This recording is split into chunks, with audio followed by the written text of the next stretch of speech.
بی سر و صدا زندگی کردن خیلی معصومانه به نظر می رسد.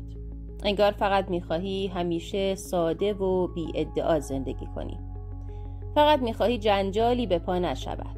شاید چون این کاری در دموکراسی ها تا حدی ممکن باشد، ولی در دیکتاتوری ها همه چیز تحت نظر است و عادی ترین چیزهای روزمره سیاسی می شوند.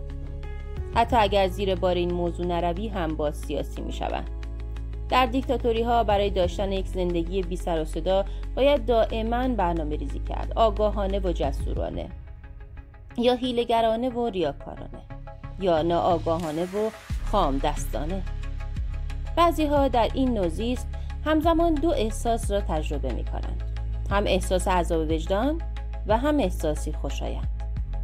از قدیم گفتند شمشیر با سر فرو افتاده کاری ندارد. آنطور که در این ضرب المثل رومانیایی بسیار قدیمی می‌بینیم، زیر پوسته بی‌اعتنایی و بی‌عملی یک جور خودپسندی و تایید خود نهفته است. اگر با حاکمیت مشکل داری، ایراد از خودت است. اکثر آدم‌ها می‌گفتند ما کاری با سیاست نداریم، اما رابطه‌ای کودکانه با حکومت داشتند. گویی به معنای واقعی کلمه وجودشان را مدیون حکومت بودند.